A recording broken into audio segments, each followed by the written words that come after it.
Alright guys, so this video is going to be about, I'm going to install the tire pressure monitoring system on the CLK.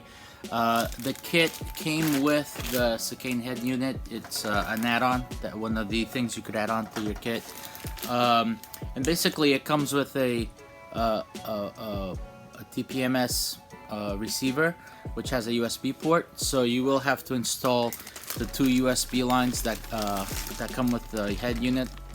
And basically I actually routed it to the back to the glove compartment, and I'm gonna have to remove the CD changer that's in there now because it's really not operational anymore, and I have to put splice in the little loop for the fiber optic so that I can still get sound. And then the kit also came with 4 of these tire pressure monitors or sensors. And the caps have a little, I guess that's to let the tire shops know that this is installed, as opposed to a regular valve. Now the only thing I don't know, and I'm a little bit worried, is will these work on our rims? So they just look a little bit different than the Mercedes TPMS sensors. This part does. So I'm just hopeful that this is universal and it'll work. So first thing is we're gonna load the wheels and tires on the mini truck, and take them out to the tire shop so they could remove the tires, pop in the sensors, and get the tires back on.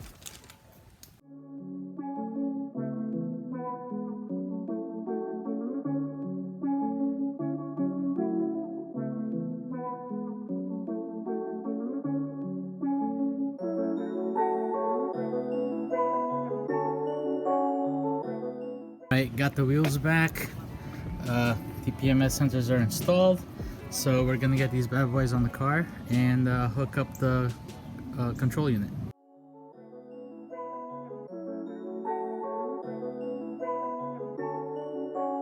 Ryan Little.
Alright, so the wheels are installed, and now the last part is to install this guy. And all you gotta do is install this USB connector to one of the USB ports that came with the unit.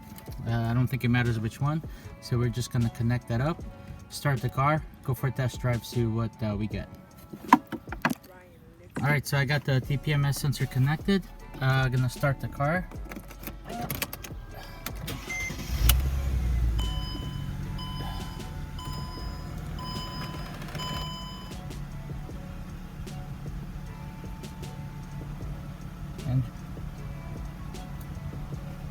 Okay, so it comes up and asks me to choose an app for, I guess it read the device, so use by default for this USB. So I'm gonna go ahead and check that and say okay.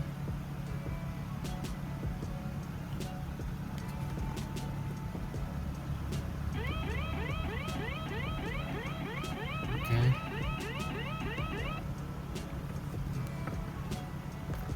Okay, I don't know why it's still telling me that.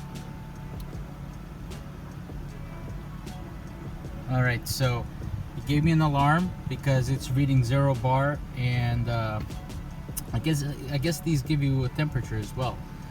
So I think it's just because we have to start driving to get a reading. So we're gonna take for a short test drive to see if we can get a signal.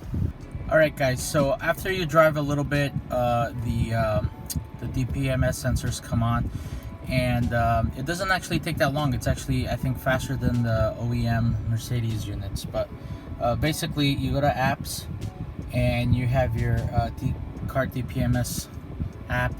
Now this came pre-installed with the unit, so I didn't have to go through the hassle of getting it loaded on the unit. But in any case, this is what comes up. So from the factory, it started giving me readings in bar, but you could change that actually very easily. You could go here to these 3 bars. That means menu. Sorry, I forgot. I have a scar on that finger, and for some reason it doesn't work with touchscreens. It's a weird thing. And anyway, so here you go. So here where it says pressure units, you have bar, PSI, and KPA. So we're gonna change that to PSI. And then if you go back with the back button, you can see now all the readings are in PSI. So back to the menu, you could do a battery voltage check. So you can see these are all reading around 2.9 to 3 volts. I guess that's just to know if you have a bad sensor, really. And then tire rotation mode. So this is, if you rotate, this is a staggered setup on this car, so the rear wheels are wider than the front, so we wouldn't do a tire rotation on this car, especially if the tire, I mean, you could switch the rear left to right, but I have directional tires, so you can't even do that. But if you were to do that, basically you would select the tire, the rear left to switch to the rear right, and then you would press this one. Then it will ask you to confirm that you're switching your your rear left to your rear right tire. And then if you say okay, it would actually flip these 2 sensors. I'm gonna say cancel because I don't want to do that. And then the other thing that this has is a tire pressure sensing mode. So I'm sorry, sensor to tire matching mode. So I already went through this process. It takes a little bit of time, but basically what you do is you press this one, and it tells you front tire, front right matching. So basically, I guess it's processing where the communication from that sensor is coming from to make sure it is indeed the front right.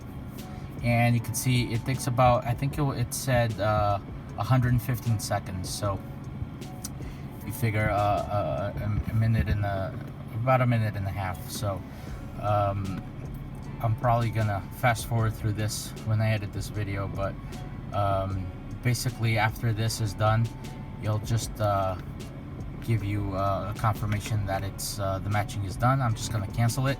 So I went through that process already. Now these numbers here, I didn't have the foresight to see if these are the numbers, like the serial numbers on the sensors. Obviously it would be on the part that's inside the tire, so now you can't see it. But if you're gonna install these, I would just write these down and ask the shop to confirm, hey, can you make sure that you install this sensor on the front left and the front right and all whatnot. That way when you go to your tire matching mode, you could just make sure that all of these serial numbers match the sensors. What I had to do is actually play around with those. So let me exit this mode, And just let me go back one more time here. Oh, sorry, I pressed the wrong button. Back. So if I go back to here, okay, so like I was saying, what I actually had to do is I had to play around with the tire pressures. So I actually like emptied like 10 psi's out of the right front tire, and then I saw if this went down, and then that confirmed for me that this was the right front. And then I kind of did the same thing for all four. Obviously I have air compressor, so it's not a big deal, but it took about 20 minutes to do, but at least you could confirm that indeed this tire position sensor, that menu that kind of senses or tries to identify which corner of the car corresponds to each sensor, it was correct. So that's just something I did because I didn't trust this too much. But again, if you're able to somehow get the sensors, the serial numbers for the sensors, and have your tire shop mount them accordingly, you don't have to go through that. When you go back to the main screen for the TPMS, the one thing that it's cool about these is it also gives you tire temperatures. So if you have a sports car and you have really grippy tires that are sensitive to temperatures, you know that they're not at operating temperature, and you can kind of use this. But obviously this is not a track car or anything like that, so that's really not that helpful. But it's just a cool feature to have. Now I tried to see if you could change that to Fahrenheit. It didn't look like there was an option to do that. They're just gonna stay at Celsius. But that doesn't bother me. Like I said, this is not a race car. But in any case, I think that's the end of this video. It's basically just showing you how easy it is to, once you have the chicane unit, to put all these little things like the backup camera, and in this case the tire pressure sensors. So hope you guys enjoyed this video. Please like and subscribe. Thank you for watching.